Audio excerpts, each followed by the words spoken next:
Que a graça de nosso Senhor Jesus Cristo, o amor de Deus Pai e a companhia de Deus e Espírito Santo sejam com todos nós agora e sempre.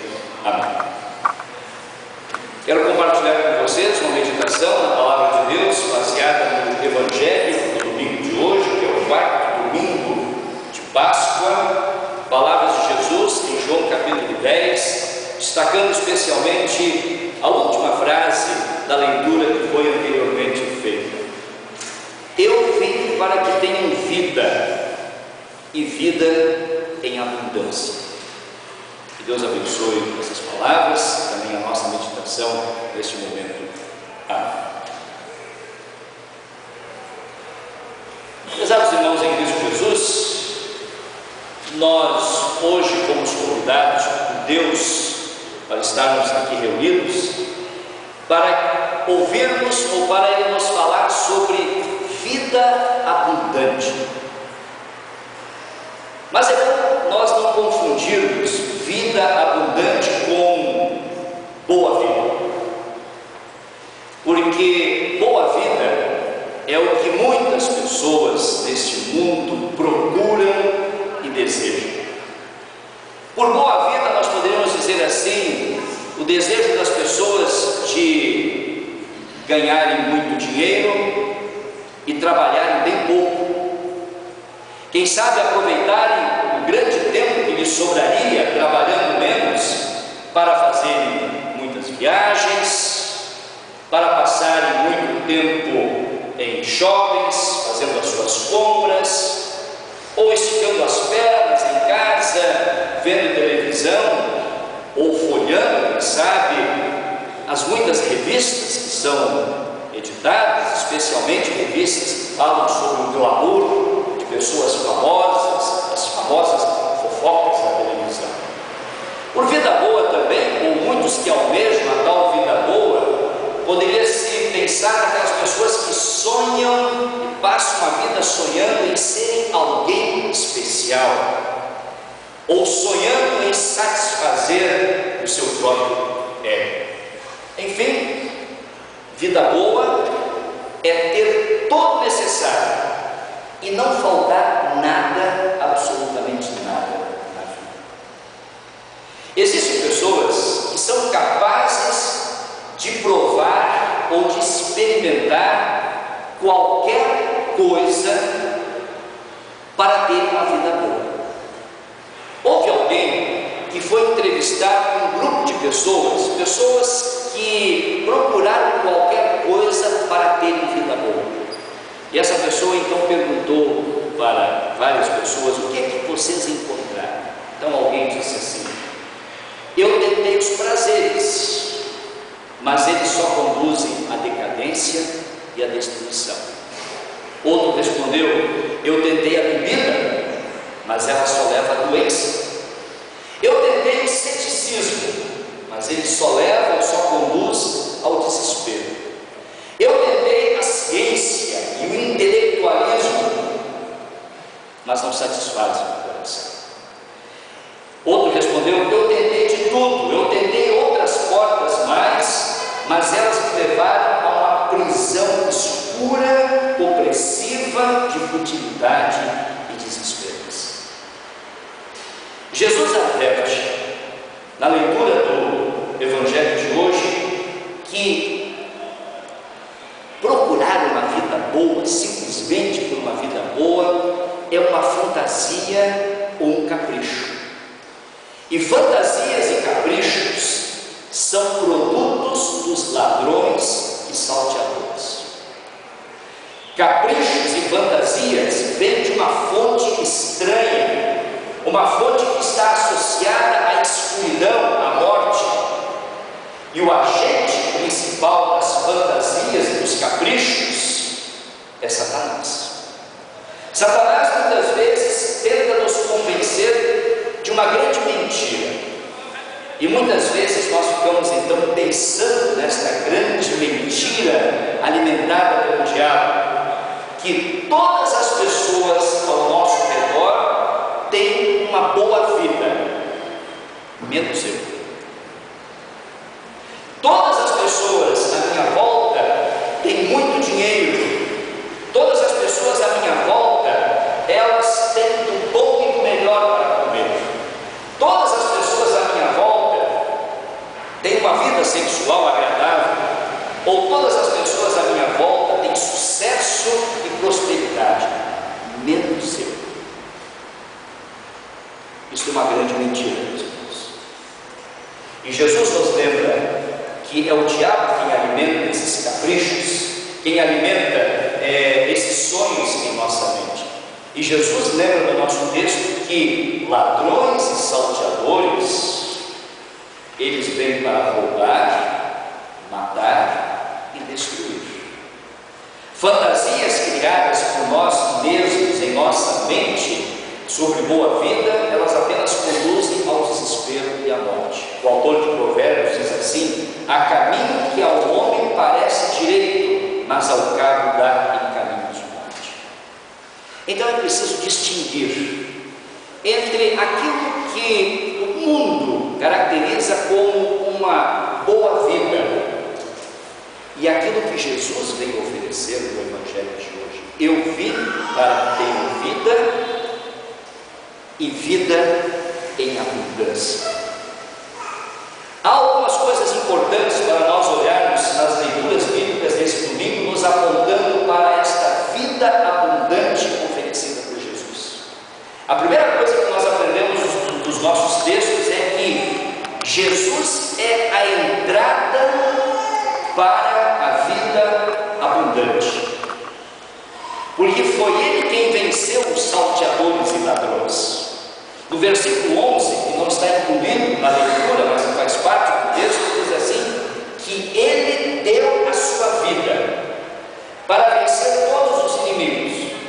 Nós ouvimos na leitura da epístola de hoje o texto que diz assim: que Ele mesmo, carregando em seu corpo sobre o madeiro os nossos pecados, para que nós, mortos para os pecados, vivamos para a justiça. Por suas chagas fomos sarados. Porque estáveis desgarrados como ovelhas, agora porém vos convertestes ao pastor e bispo de vossas almas. No versículo 9, da leitura de João, nós lemos assim, Jesus dizendo: eu sou a porta, se alguém entrar por mim, será salvo, entrará, sairá e achará pastagem. Então Jesus se torna a porta para a vida abundante. Todos precisam. E isso nós já sabemos. Quem não sabe decora aquele versículo com aquelas palavras de Jesus dizendo: eu sou o caminho e a verdade e a vida em abundância, e ninguém vem ao Pai senão por mim. Jesus é a porta para a vida abundante.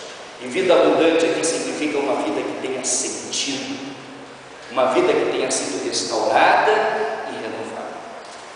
Um segundo aspecto que nós destacamos das nossas leituras é que a vida abundante existe no rebanho do bom pastor.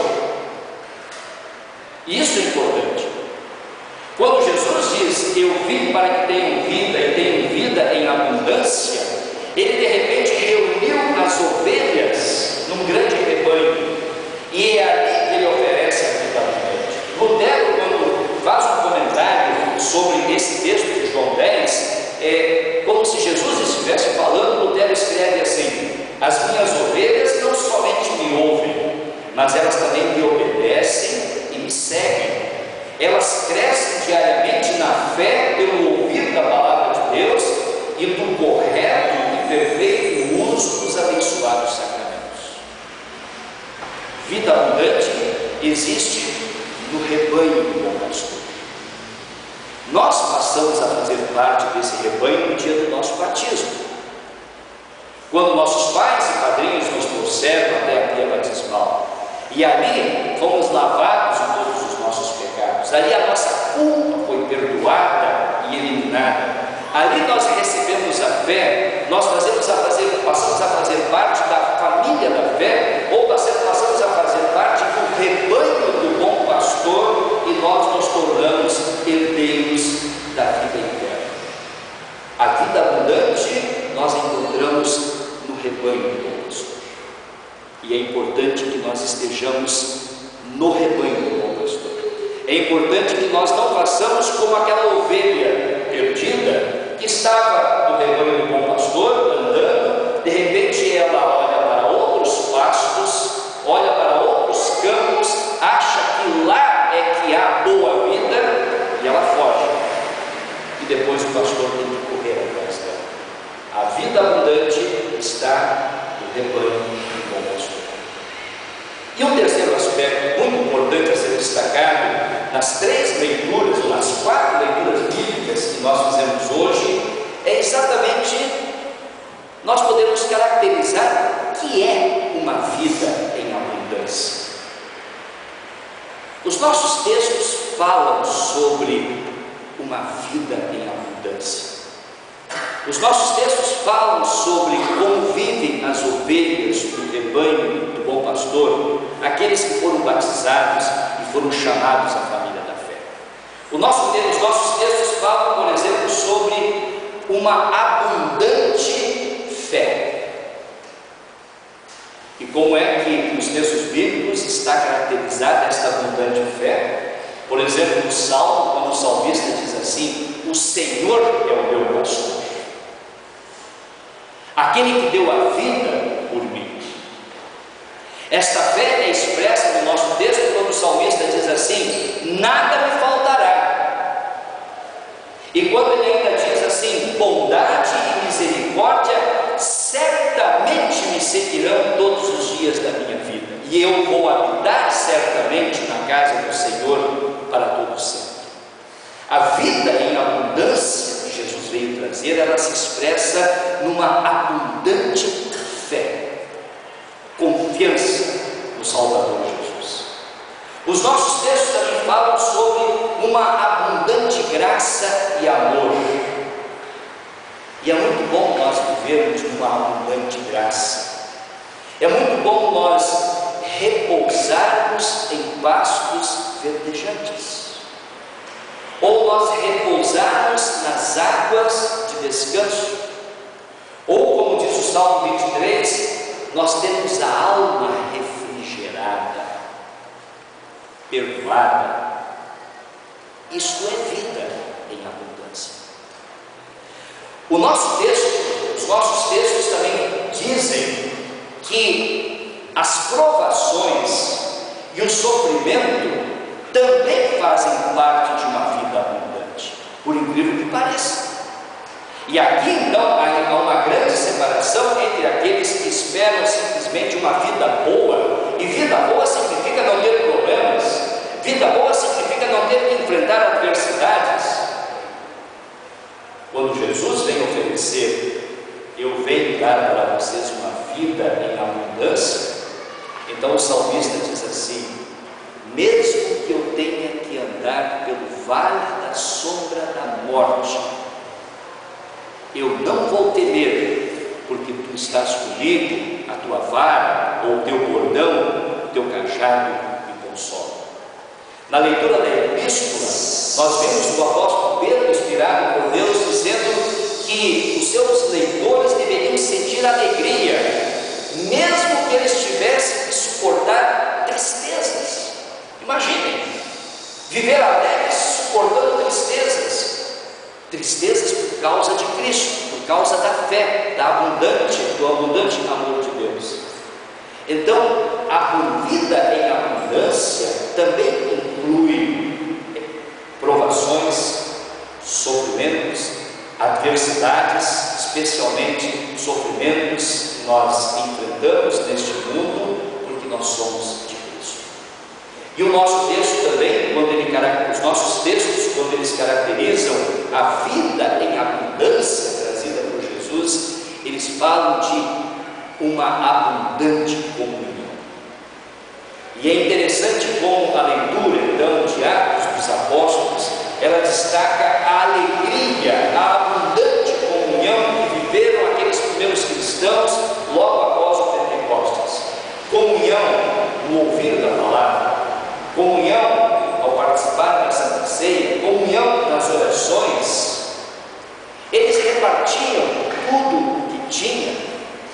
O cristianismo cristianismo é exatamente isso, meus irmãos, quando eu posso dizer assim: tudo que é meu é seu também, porque nós dividimos com o outro ou com o necessitado aquilo de que ele tanto precisa e que nós podemos oferecer. Diz o texto: diariamente eles perseveravam unânimes no templo, partiam pão de casa em casa, tomavam as suas refeições com alegria e singeleza de coração, louvando a Deus e contando com a simpatia de todo o povo. Nós somos pessoas privilegiadas. Nós vivemos esta comunhão porque nós fazemos parte de uma congregação cristã. Aqui há abundância de comunhão à nossa espera. É claro que a nossa congregação não oferece perfeitamente todos os serviços de que as pessoas precisam, como por exemplo assistência social, ou uma creche para as crianças, ou um complemento para a aposentadoria. Mas aqui a palavra de Deus é anunciada.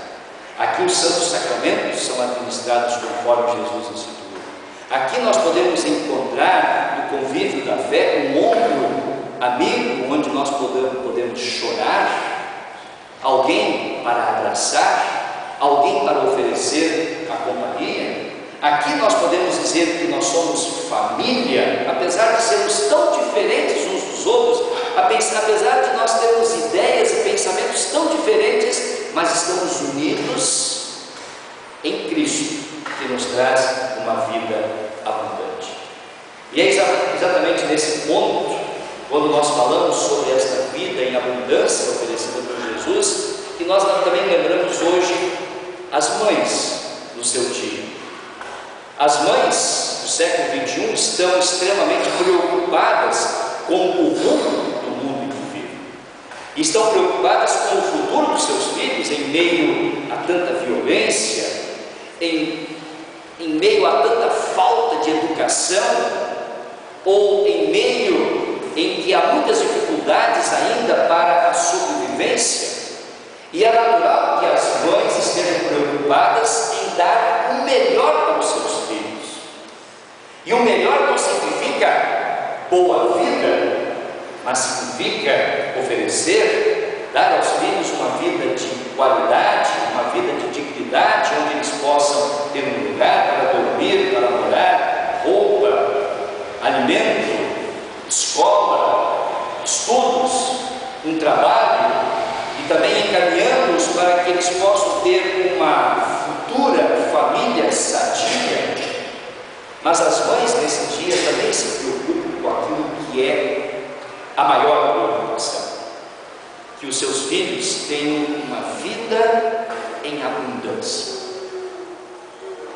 E uma mãe que tem uma vida em abundância compartilha, oferece também esta vida em abundância para os seus filhos. Porque vida em abundância, ela nos faz lembrar que tudo que nós fazemos não é apenas para esta vida, mas uma vida em abundância. E uma mãe que também convive com o seu filho numa vida de abundância é aquela que diz assim: eu quero viver com o meu filho ou a minha filha na eternidade. É para nós estarmos lá na eternidade que Jesus veio ao mundo, para que todos nós possamos usufruir as delícias do céu, uma vida plena e perfeita de abundância.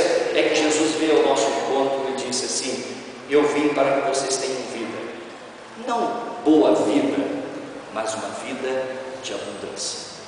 Que a nossa vida seja de abundante fé, que seja uma vida de abundante graça, que seja uma vida de abundante comunhão, mesmo que tenhamos que passar pelo vale da sombra da morte, como cristãos, ou como mães, ou como pais, como pessoas.